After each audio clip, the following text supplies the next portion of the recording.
자, 저희는 이어서 바로 이제 세션 5로 넘어가도록 하겠습니다. 세션 5의 주제는 신국가주의와 경제통상 현안의 평화적 협력인데요. 역시 좌장님의 진행하에 두 분의 세계적인 발표자가 준비가 되어 있습니다. 계속해서 여러분 적극적인 참여를 부탁드리겠습니다. 두 분의 발표가 끝난 후에 좌장님이 시간이 허락되면 플로어에 질문할 기회를 드시는데요. 여러분 발표 들으시다가 궁금한 점은 미리 메모를 해두시는 것도 좋을 것 같습니다. 자, 그럼 좌장님과 두 분의 발표자를 바로 무대 위로 모셔보도록 하겠습니다. 세션 5의 좌장을 맡아 소개해 주실 분은 최동호 목포대학교 무역학과 교수님이십니다. 그리고 세션 발표를 위해 오늘 준비해 주신 두 분은요. 전략물자관리원 정인교 원장님, 에드워드 맨스필드 펜실베니아 대학교 국제정치연구소장님이십니다. 자, 모두 무대 위로 모시도록 하겠습니다. Hello everyone. I'd like to 여러분 안녕하십니까? 여러분 모두 환영합니다. 5세션이 열렸는데요. 오늘 이 자리에서 좌장을 맡게 되어서 대단히 기쁩니다.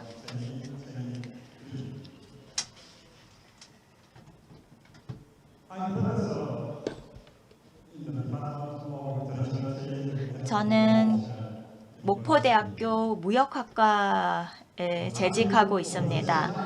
이번 세션의 주제는 신국가주의와 경제통상 현안의 평화적 협력입니다. 지금 두 분의 발표자께서 준비를 하고 계십니다.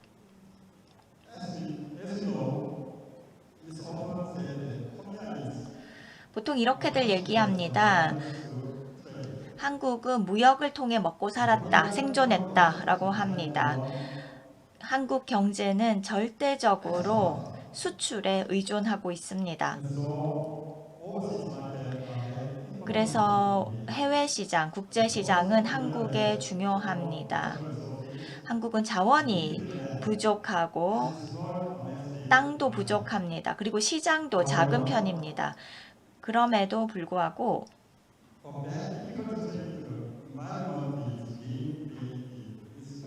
지금 최근에 통상 환경이 악화되고 있습니다. 미중 대결도 그렇고 전쟁도 있기 때문입니다. 세계 공급망 문제, 우크라이나와 러시아 전쟁 때문에 이 공급망이 훼손되었습니다. 이런 환경을 봤을 때 지금 이 주제를 논의하는 것은 굉장히 시의적절한 것 같습니다. 지금의 경제 통상 현안을 짚어보고 평화적 협력을 어떻게 할 것인가 이에 대한 논의를 이 김대중 평화회의에서 논의한다는 것은 굉장히 의미가 있습니다. 이제 연사분들을 소개해 드리겠습니다. 먼저 정인교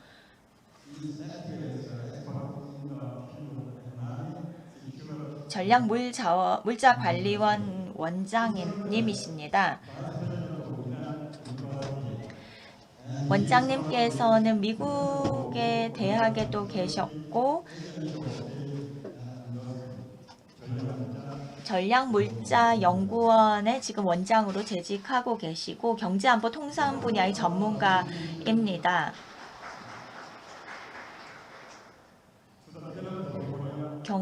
정 위원장님은 한국의 FDA 정책 발전에 기여했었고 통상교섭위원회 공동위원장 활동을 하셨습니다. 그리고 그 옆에 계시는 분은 에드워드 맨스필드 펜실베니아 대학교 국제정치연구소장이십니다.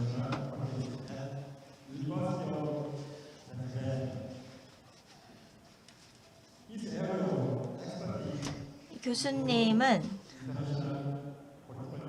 국제정치, 경제, 국제제도, 국제안보의 전문가이십니다. 2000년에 칼 W 도이치 국제관계 평화 연구상을 수상하셨습니다.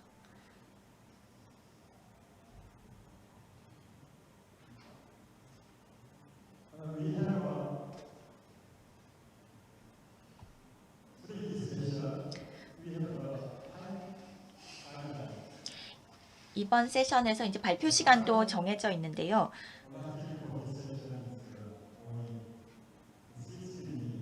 (60분) 정해져 있습니다.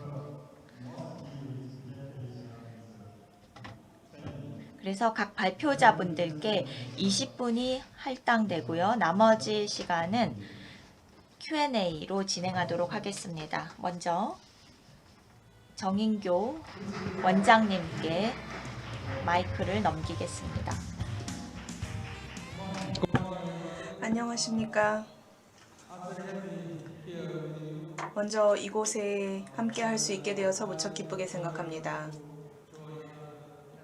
그리고 또 이렇게 다른 연사자분들과 함께 하게 되어서 감사하게 생각합니다. 근본 포럼을 조직해 주시고 주관해 주시고 또 저를 패널로 초대를 해 주셔서 감사를 드립니다. 이렇게 청중 분들을 보고 있자니 대부분의 분들이 한국 분이시라는 것을 볼 수가 있습니다. 그래서 저의 발표는 또 저의 주제의 발표는 한국어로 발표를 하는 것이 더 나을 것 같습니다. 그리고 동시에 저희 뛰어난 통역사 분들께서 계시기 때문에 저희 외국 분들께도 통역 서비스를 사용해 주실 것을 부탁을 드립니다. 전략물자관리원 원장입니다. 오늘 이 자리에서 이 경제안보와 수출 통제라는 주제로 말씀을 드리고자 합니다. 주제가 상당히 무겁습니다. 그래서 영어로 얘기하는 것보다는 우리말로 말씀드리는 게 훨씬 전달이 잘 되겠다 생각을 했습니다. 자, 전략 물자 하면은 여러분들이 뭐 나름대로는 생각을 하실 수 있을 것 같아요. 제가 그 전략 물자 관리원 원장이 처음 됐을 때 저한테 전략 물자가 뭔가에 대해서 물어보는 분들이 들어 있었습니다. 대부분은 뭐 무기류를 생각하더라고요.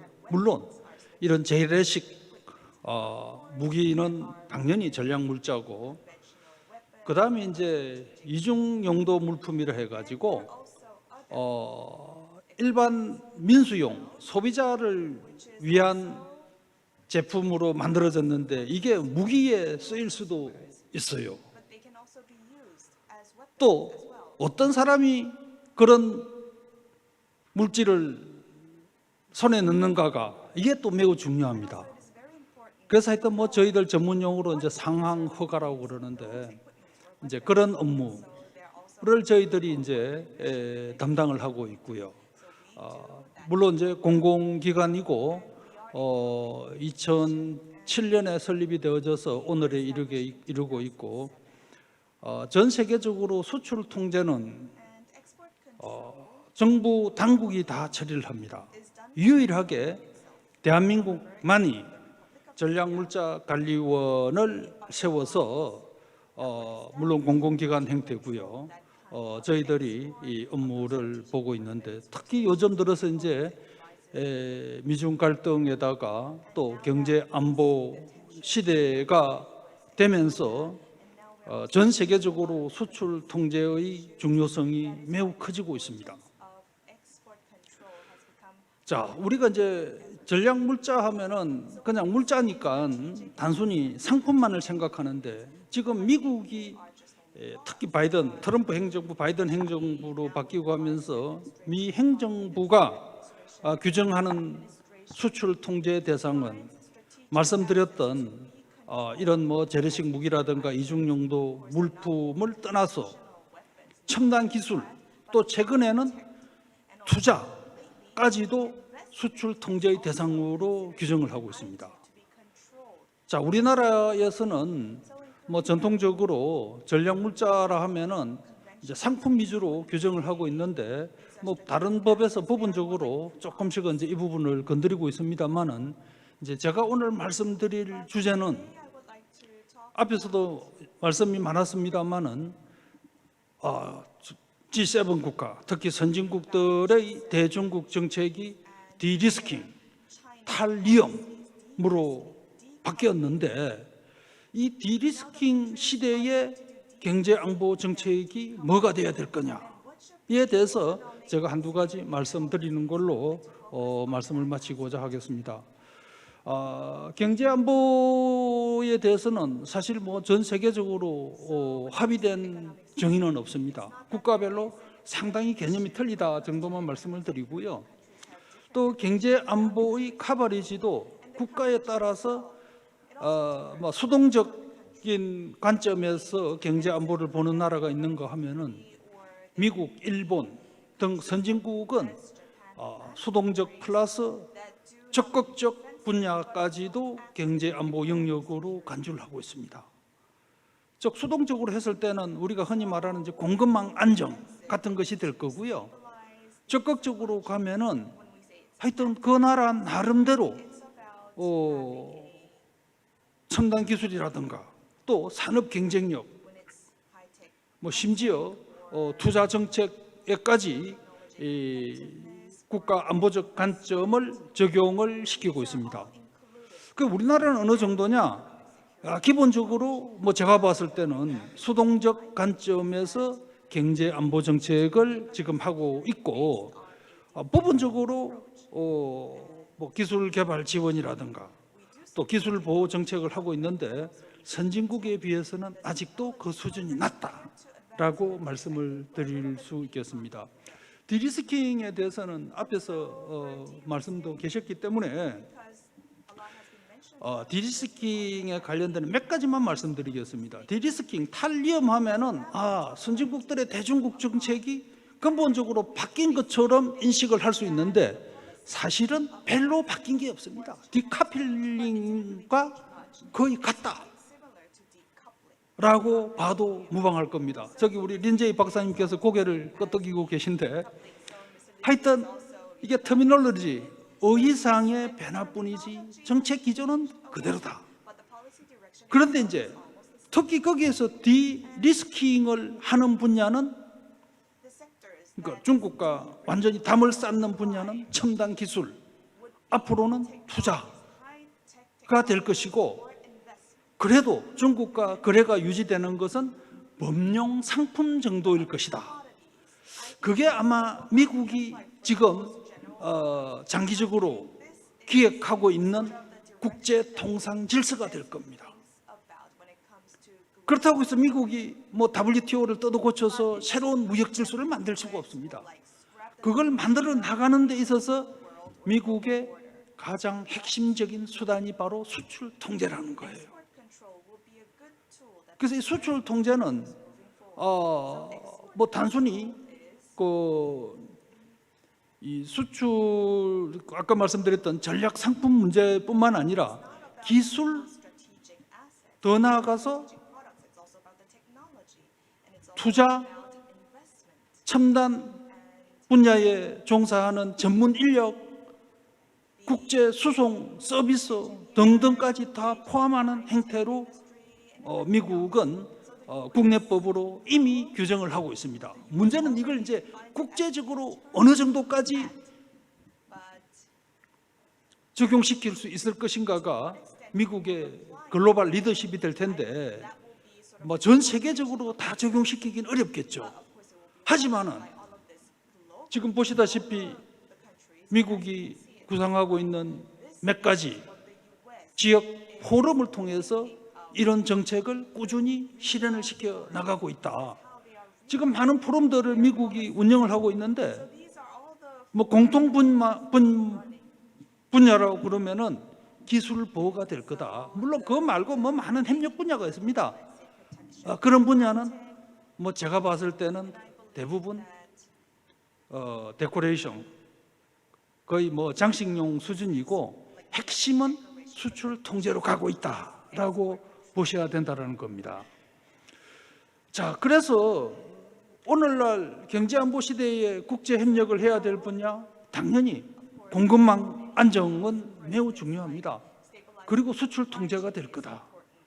그거 외에 뭐 여러 가지 뭐 기후 변화도 있고 많이 있겠습니다만은 미 행정부의 최대 관심, 뭐 다음 내후년에 누가 대통령이 되든 간에 최대 관심은 역시 수출 통제고, 그 수출 통제는 기술 분야 쪽으로 간다라고 볼 수 있을 겁니다.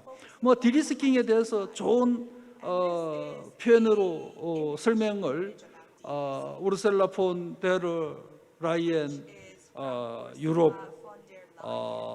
뭐 유럽 대통령이라 해도 EU 대통령이라 해도 불리는 이제 분이 이렇게 설명을 했지만은 이 이면에는 역시 신뢰할 수 있는 국가 간의 공급망을 구축하고, 그 신뢰를 받을 수 있는 요건이 뭐냐? 당연히 민주주의, 인권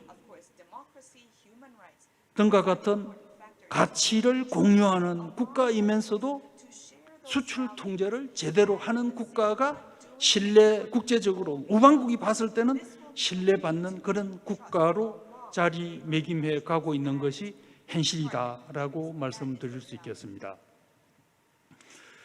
자, 수출 통제 제도 하면은요, 뭐 여기에서 제법 60대 이상 되시는 분들이 대학 다닐 때, 특히 그 상학 계열에 다녔다면은 코콤 대공상권 수출 통제 제도라는 거를 분명히 대학 다녔을 때 배웠습니다.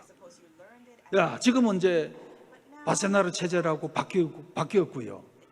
그거 외에 4대 체제라 해가지고 바이오 생화학을 다루는 AG라든가 또 미사일 등과 같은 운반 체제를 다루는 MCTR 해비체라든가 또 원자력이나 핵물질을 다루는 NSG 같은 이런 바세나르 외에 4대 체제가 있습니다만은 실질적으로는 이들 4대 체제보다는 미국의 독자적인 수출 통제 제도가 훨씬 더 국제 무역에 강력한 영향력을 행사를 하고 있습니다. 그건 현실적으로 우리가 이거를 이제 무시할 수 없는 이런 시대가 되었다라고 말씀드릴 수 있을 거고요. 이미 말씀드렸습니다만은 미국의 수출 통제 제도는 우리가 생각하는 이상으로 실질적으로 뭐 우리의 실생활에 영향을 미칠 수 있는 부분까지도 미국은 규정을 하고 있고, 여차하면은 행사벌로 처벌을 합니다. 미국 내에서는 여기에 대해서 반발이 별로 없어요. 그런데 우리나라가 만약에 이 정도로 도입한다고 그러면은 아마 국내적으로 상당히 어려울 겁니다. 그래서 어느 수준까지 우리가 미국의 제도를 적정한 시점에 수용할 수 있을 것인가가 관건일 거다라고 볼 수 있겠습니다. 자, 그런 의미에서 경제안보 시대에 우리나라 한국의 통상 혹은 경제안보 정책은 어떻게 돼야 되겠는가를 간단하게 말씀드리고 제 말씀을 마치고자 합니다.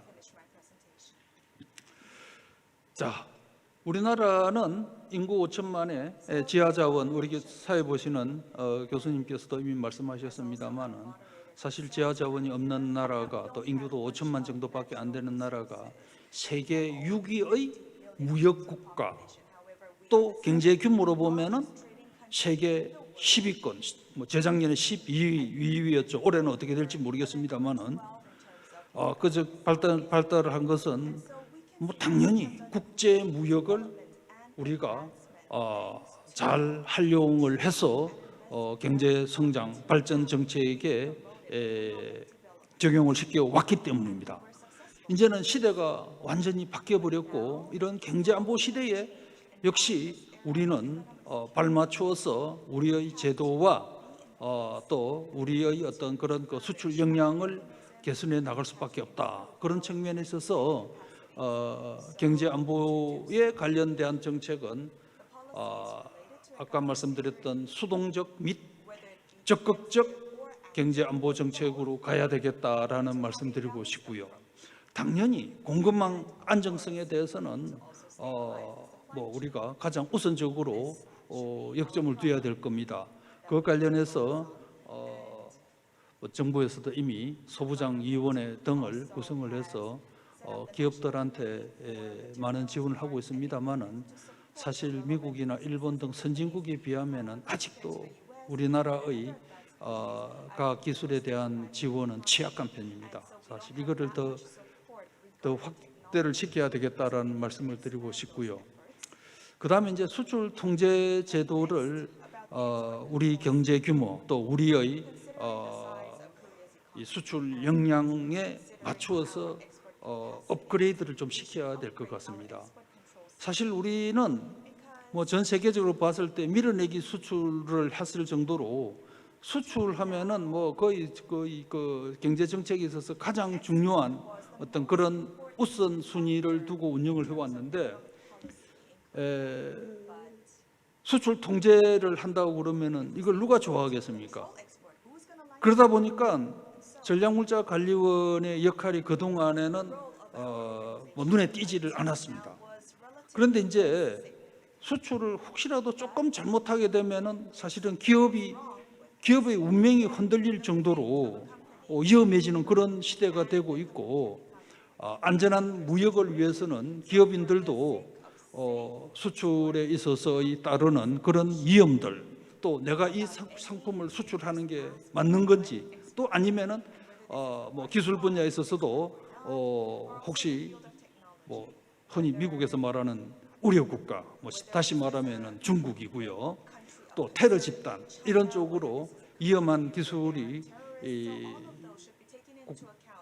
유출되는 이제 이런 부분에 대해서 관리를 적극적으로 해 나가야 되는데 국내에서 수출 통제 제도를 강화시킨다고 그러면은 기업인들이 상당히 반발을 하고 있습니다.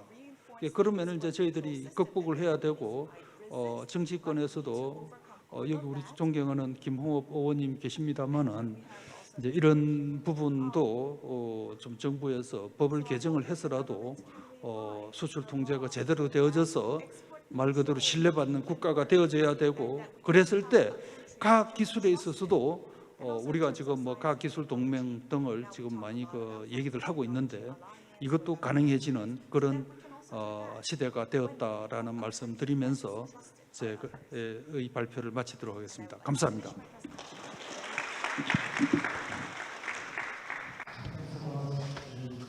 감사합니다. 우리 다음 발표자는 에드워드 맨스필드 선생님이십니다. 큰 박수로 환영해 주시기 바랍니다.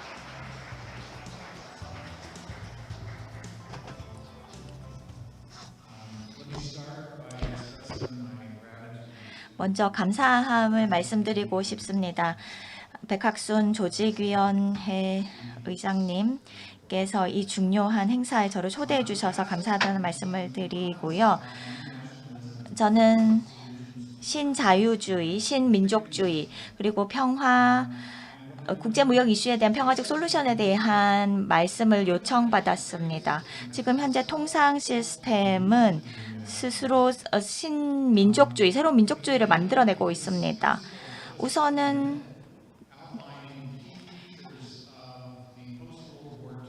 (2차) 세계대전 이후의 무역 시스템에 대한 말씀을 조금 드리고 시작하는 것이 좋겠습니다. 통상 활동들을 규정지었던 그런 체제가 되겠습니다. 자유주의적 시스템이었고 경제적으로 생각하자면 개방시장과 자유무역에 초점을 둔 체제였습니다. 여기서 중요한 것은 이 시스템을 설계했던 사람들은 번영에 그리고 자원을 효율적으로 분배하는 데 이 시스템이 좋다라고 생각했고 또 평화를 위한 포뮬라라고 생각했다라는 점입니다. 이들이 생각했을 때는 의존성의 네트워크가 만들어지면 2차 대전의 후유증에서 벗어나고 또 갈등을 해결하고 또 잘 살 수 있는 시스템이라고 생각했던 것입니다. 이 시스템은 다자 체제였습니다. 그리고 호혜주의가 조건이 되었습니다. 이렇게 통해서 경제 무역 관계를 만들어내고 정치적으로 협력적인 관계도 만들 수 있다라는 것입니다. 그 당시에는 글로벌하진 않았습니다. 왜냐하면 공산권이 빠져 있었기 때문이고요.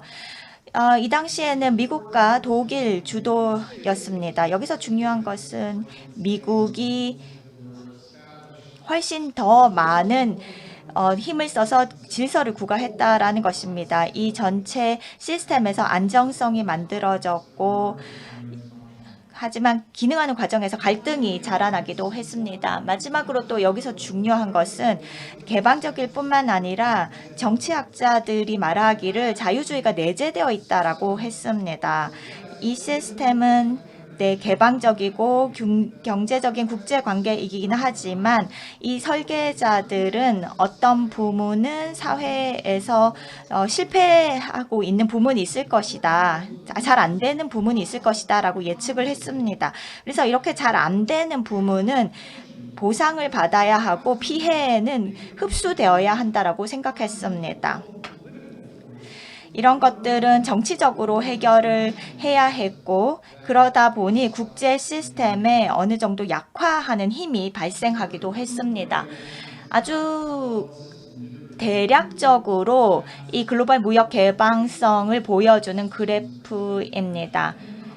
국내 수익의 무역이 어느 정도 차지하는지를 보여주고 있는데요. 대충 보면 80년대, 90년대까지 성장을 하고 2010년대까지는 급격한 성장을 합니다. 그리고 2010년에는 떨어졌다가 그리고 다시 올라갑니다. 여기서는 이제 글로벌화가 진행되었던 시기인데요. 정확하게 말씀하자면 이 글로벌화의 반발 세력이 힘을 발휘하고 있다라고 말씀드리겠습니다.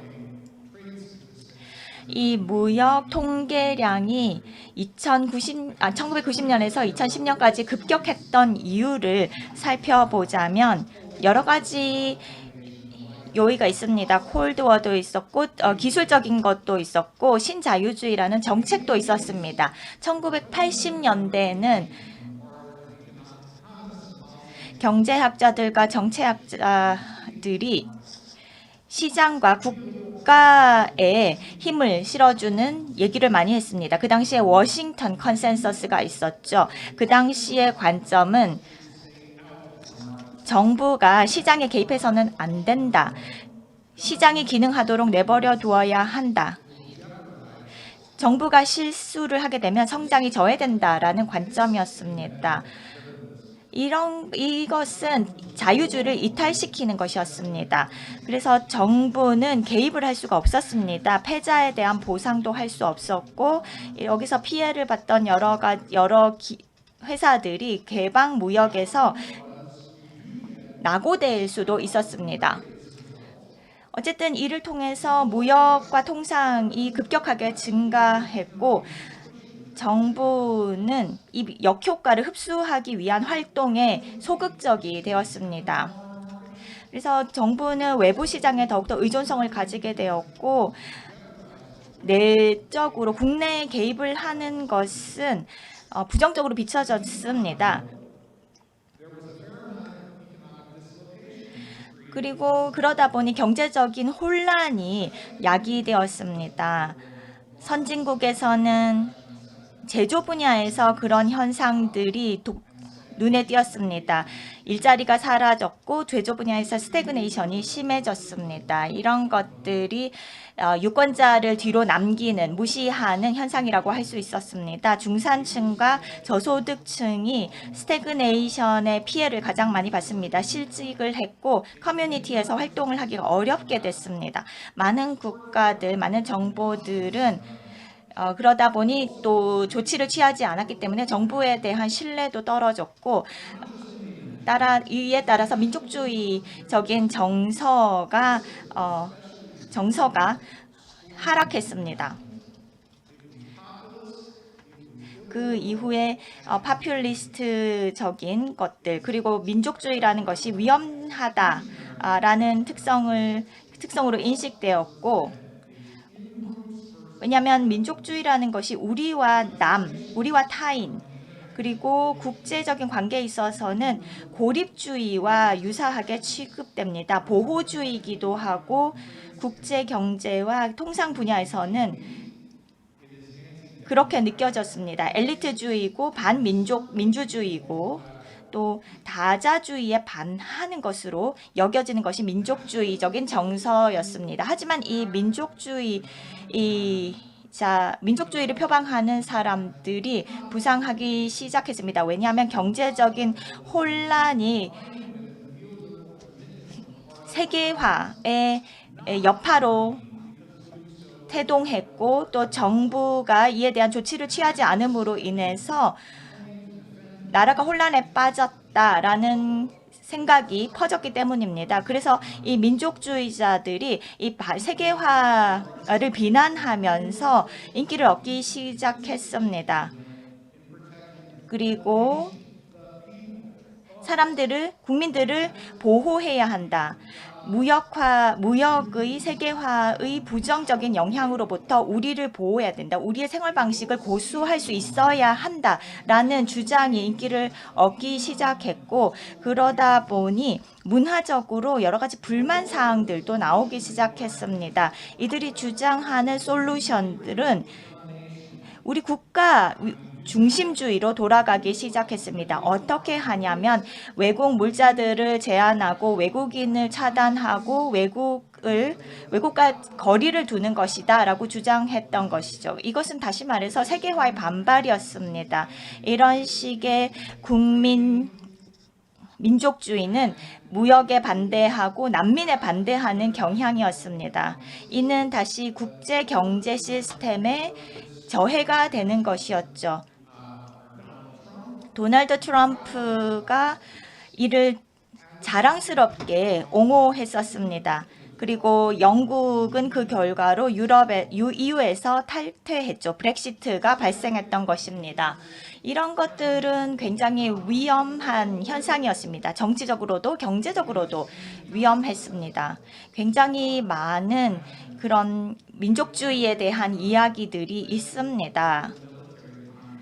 정치적인 군사적인 충돌로 이어지는 경우도 많았고 그 예로 푸틴이 우크라이나를 침공한 것을 봐도 알 수 있습니다.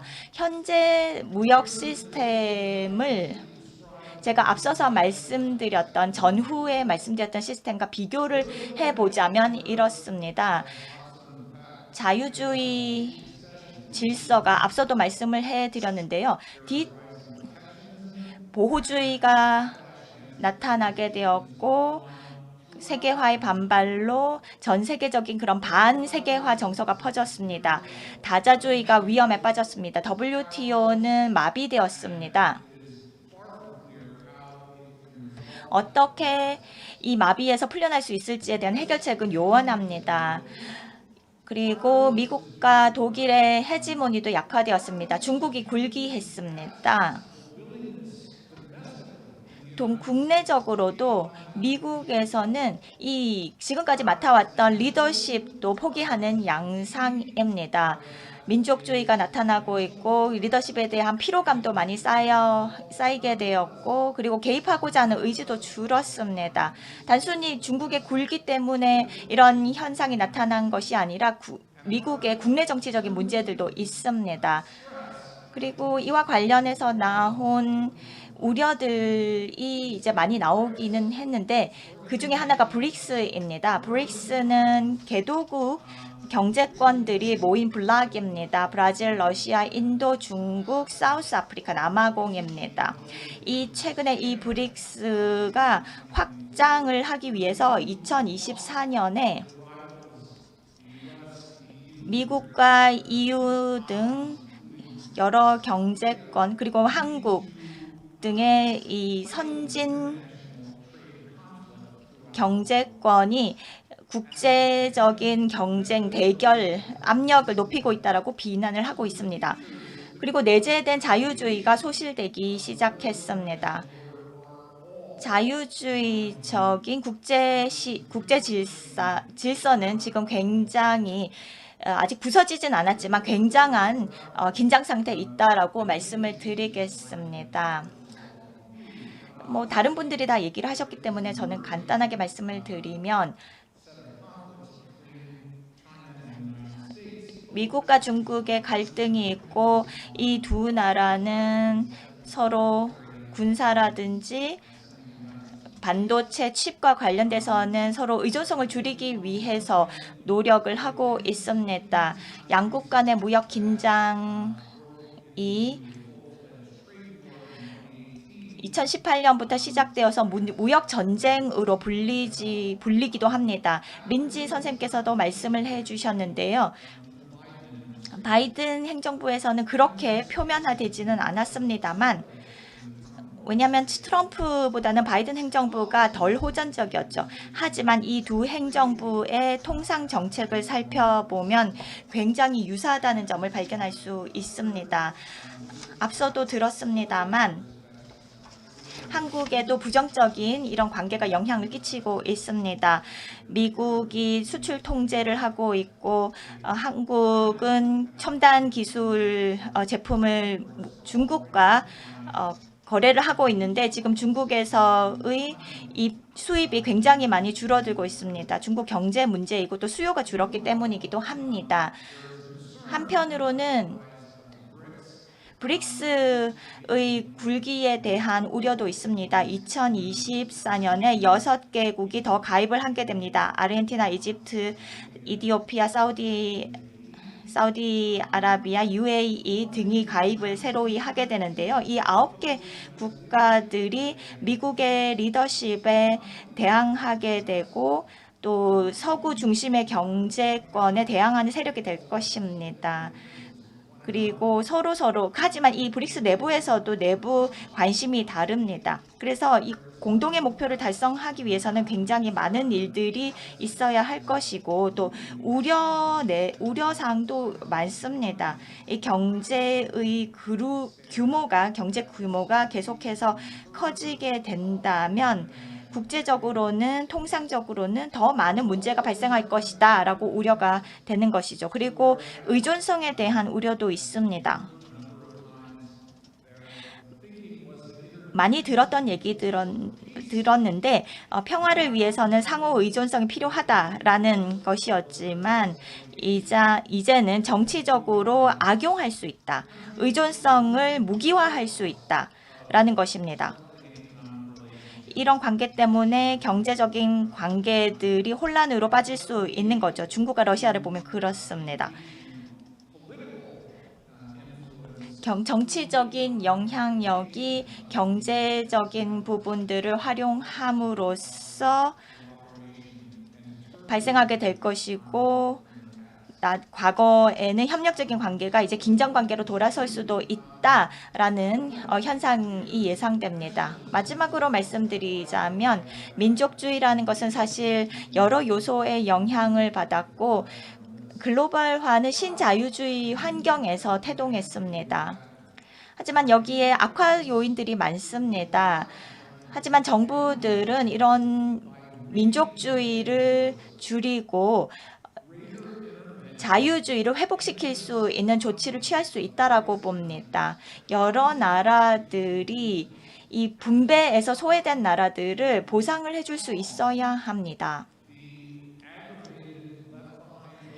악화된 그래서 남겨진 유권자들을 돌보는 것이 사실 민족주의자들에게는 굉장히 중요한 의제일 것입니다. 비민주국가에서는 사실 그렇게 큰 문제가 안 됩니다만 사회가 분열되면 여러 바람직하지 못한 정권 유형들이 나타나게 됩니다. 그렇게 되면 사회가 부정적인 영향을 겪을 수밖에 없죠. 그리고 중장기적으로 WTO 그리고 다자 체계를 재활시켜야 합니다. 많은 사례들을 보면 특혜 무역협정에 집중을 해야 한다는 것을 알 수 있습니다. 과거에 이 PTA가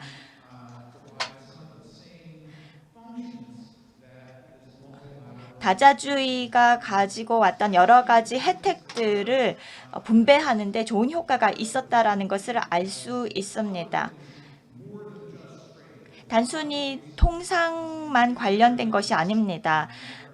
자유무역협정 또는 특혜무역협정을 통해서 굉장히 많은 문제들을 조화롭게 해결할 수 있습니다. 규정 같은 것도 조화롭게 맞출 수가 있고 또 여러 평화에 필요한 여러 가지 요소들을 도입할 수 있습니다. 이런 협정을 통해서 보완적인 효과를 얻을 수도 있고 또 이런 그 효과에 대해서는 굉장히 많은 사례들이 있습니다. 만약에 그렇게 하는 것이 어렵다, 너무 많은 이슈들이 있다라고 생각한다면 이슈별로 자유화를 추진할 수도 있을 것입니다. 아주 즉각적으로 취할 수 있는 것은 양자, 삼자 이런 다자의 어떤 협정으로 시작할 수 있을 것입니다. 미국과 중국은 경제 협력이 가능한 부분을 찾아야 할 것입니다. 기술이 이중 사용 기술이 사용될 것입니다. 물론 논의될 수 없는 기술들도 있을 것입니다만 투자와 무역을 활성화했을 때 정치적, 경제적 긴장이 낮아질 수 있다. 그래서 경제 슈퍼파워들에게 도움이 된다라는 여러 가지 사례들이 있습니다. 한국에 대해서는 한국은 최대한 중국에 대한 무역 의존도를 줄이는 것이 바람직할 것입니다. 많은 전문가들이 제안하듯이 무역과 무역 파트너들을 다양화해야 된다라고 하는데요. 사실 말은 쉽습니다. 단기적으로는 어려운 과제일 것입니다. 하지만 경제적인 그리고 정체적인 혜택을 거두기 위해서는 그 노력을 반드시 해야 할 것입니다. 다시 한번 저를 초대해 주신 주최 측께 감사의 말씀을 드리고 경청해 주신 분들께도 다시 한번 감사의 말씀을 드립니다. 훌륭한 발표 감사드립니다. 먼저 제가 연사자분들께 질문을 드리겠습니다. 먼저 맨스필드 박사님께 질문을 드리겠습니다. 현재 WTO는 다자적인 통상, 이 메커니즘이 신뢰를 잃었다고 생각을 합니다. 그러면 이러한 상황에서 PTA 그리고 RTA를 확산하게 되면 이런 글로벌 통상 질서가 더 무너질 수 있다고 생각을 합니다. 그런 이유에서 WTO가 이렇게 개혁을 하는 것이 더 낫다고 생각하지 않습니까? WTO의 개혁에 대해서 어떻게 생각을 하십니까? WTO가 성공적이어야 된다는 것이 중요하다고 생각하고 또 제가 진심으로 바라기는 앞으로도 더 WTO의 기능이 재활성화되기를 바랍니다. 하지만 미국 그리고 중국의 경쟁 구도를 생각을 했을 때 이 WTO가 제 기능을 구실하는 데 있어서는 사실은 그런 긴장 구도가 방해가 되기 때문에 이런 산업화된 국가들 또 개발도상국들의 이런 상황 때문에 이런 여러 다자적인 통상 협상 라운드들이 성공적이지 못했고 그래서 또 도하도 실패를 했다고 생각을 합니다. 하지만 WTO가 하는 중요한 역할 중에 또 다른 하나는 바로 분쟁 해결입니다. 하지만 트럼프 행정부 때문에도 그러한 분쟁 해결 기능도 제 기능을 하고 있지 못하고 있습니다. 왜냐하면 그 트럼프 행정부에서 반대를 해서 사실은 중요한 임원을 선출하지 못했기 때문인 거죠. 그래서 제가 생각하기에도 WTO가 개혁을 해서 다시 활성화되는 것이 먼저 중요하다고 생각을 하고 그렇다고 해서 이게 어떻게 이루어질지에 대해서는 사실은 저도 잘 모르겠습니다. 미국과 또 중국이 그러한 방향에 대해서 동의를 해야지만 가능하다고 생각을 하고 그리고 선진국에서 그리고 또 개도국들이 또 이런 신흥 개도국들이 협력을 해야지만 지금까지와 했던 것보다는 더 잘 협력을 해야지만 그런 것들이 가능하다고 생각을 합니다. 감사합니다. 지금의 질문은 이제 박사님께 드리겠습니다. 코리아 현재 국제 정세를 봤을 때 한국의 외교는 신중해야 하고 전략적이어야 합니다. 미국의 전략적 자유를 생각해 봤을 때 한국과 중국의 협력에 도움이 될까요? 많이 중요하다고 생각을 합니다. 현재 전개되고 있는 미중 사이의 패권 전쟁 속에서 한국의 외교 전략은 어느 때보다 신중하고 또 전략적이어야 된다고 생각을 합니다. 미국으로부터 전략적 자율성을 높이면서 중국과 경제적인 협력을 하는 방안이 우리나라의 국익을 확대할 수 있는 방안이 아닐까요? 여기에 대해서 한번 말씀해 주십시오. Of course, in general, 네. 동의합니다. 여러 나라에서 전략적 자율성을 강화하기 위한 노력을 하고 있습니다. 특히 지금 국제 환경에서는 더욱 그렇습니다만 현실적으로는 쉽지 않습니다.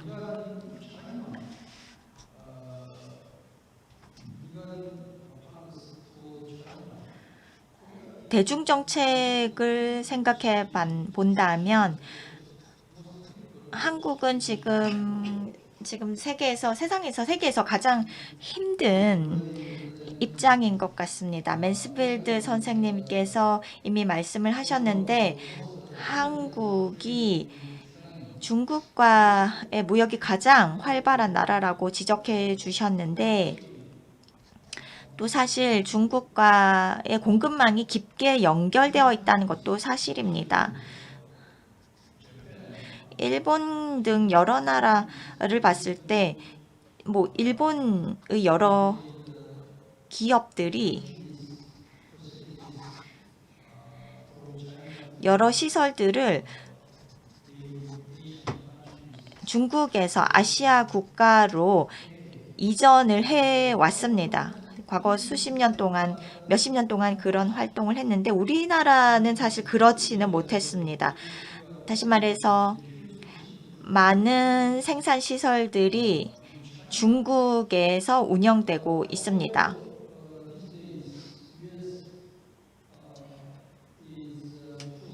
하지만 지금 미국에서는 대중국 압박 정책을 하고 있는 상황이고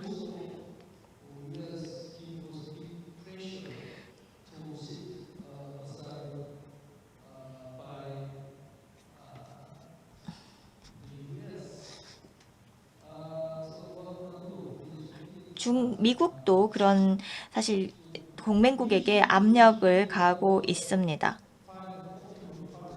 그렇기 때문에 한국은 적정한 정책을 찾아야 합니다. 하지만 관점에 따라서 적정하다라는 정의가 다르게 나올 것입니다. 중단기적으로는 조금 더 그런데요. 장기적으로 봤을 때는 추정하기조차도 어렵습니다. 향후의 통상 환경이 어떻게 바뀔지를 모르니까요. 내년 미국 대선조차도 사실 가늠하기가 어렵습니다. 그러다 보니 한국 입장에서는 중국과 관련해서 취할 수 있는 입장이 많이 제한되어 있습니다. 여러 가지 것들이 한중 관계에 있어서 작동하고 있다. 그래서 결론적으로는 의장님 말씀에 동의를 합니다만 참 어렵다라고 말씀드리겠습니다. 최선의 정책, 해결책, 한국에 취할 수 있는 것은 참 어렵습니다. 누구나 자기 의견을 낼 수 있고 자신만의 해결책을 생각할 수는 있겠지만 자신감을 가지고 이거다라고 하기는 좀 어렵습니다. 누가 옳은지에 대한 자신을 갖기가 어려운 상황입니다.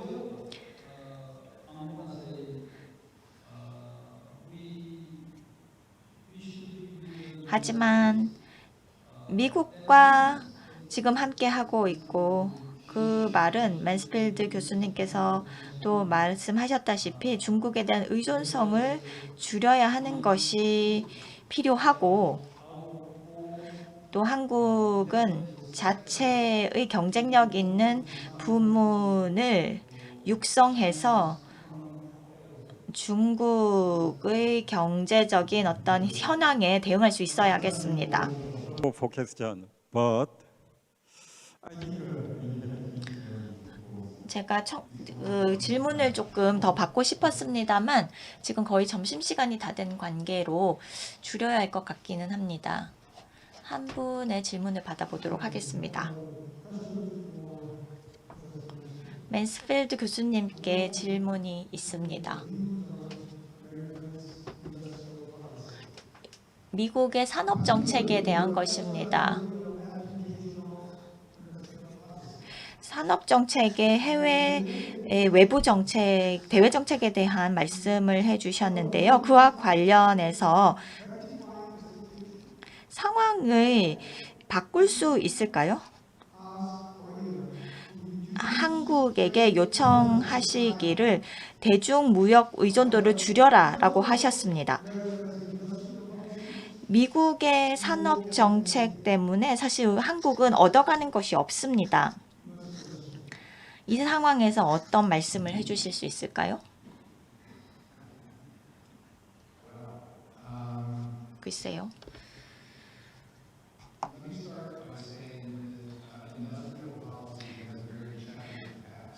지금 미국의 산업 정책은 굉장히 복합적인 결과들을 과거에 냈습니다. 아시겠지만 지난 20세기를 돌아보면 뭐 여러 가지 것들이 있습니다만 여러 경우에는 제대로 작동하지 않았습니다. 왜냐하면 승자를 선택해야 하는 시기였기 때문이었습니다. 승자가 있으면 승자를 선택해야 되는데 패자를 선택한 경우도 많았기 때문이죠. 바이든 행정부가 승자를 잘 선택을 했느냐에 대한 질문을 할 수 있습니다. 과거보다 과연 더 잘했을까라는 질문을 한다면 제가 확답은 드릴 수 없습니다만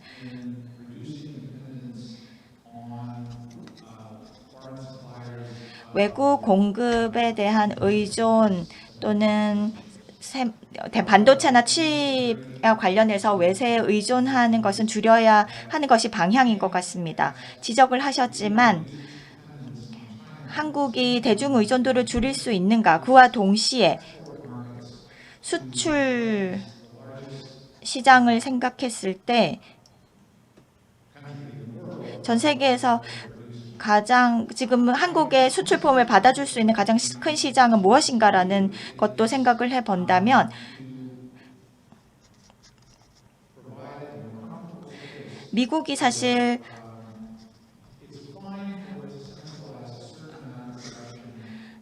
생산물들을 국내적으로 소비할 수 있는 공간이 필요합니다. 그리고 동맹국들에게 정치적으로 경제적으로 동맹국들에게 움직일 수 있는 공간, 시장을 열어주어야 한다고 생각합니다. 이와 관련해서 유럽도 마찬가지인데요. 제가 봤을 때는 경제 정치적인 상황들이 개선될 수 있는 유일한 것도 유럽이 시장을 열어주는 것이라고 생각합니다.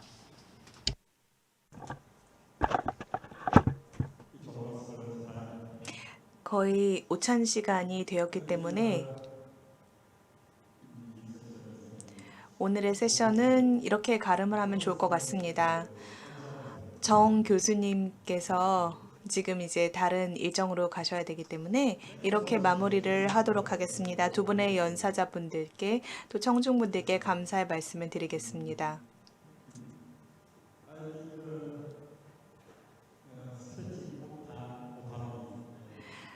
전략적인 자율성이 굉장히 중요하다고 저도 생각합니다. 다시 한번 감사드립니다.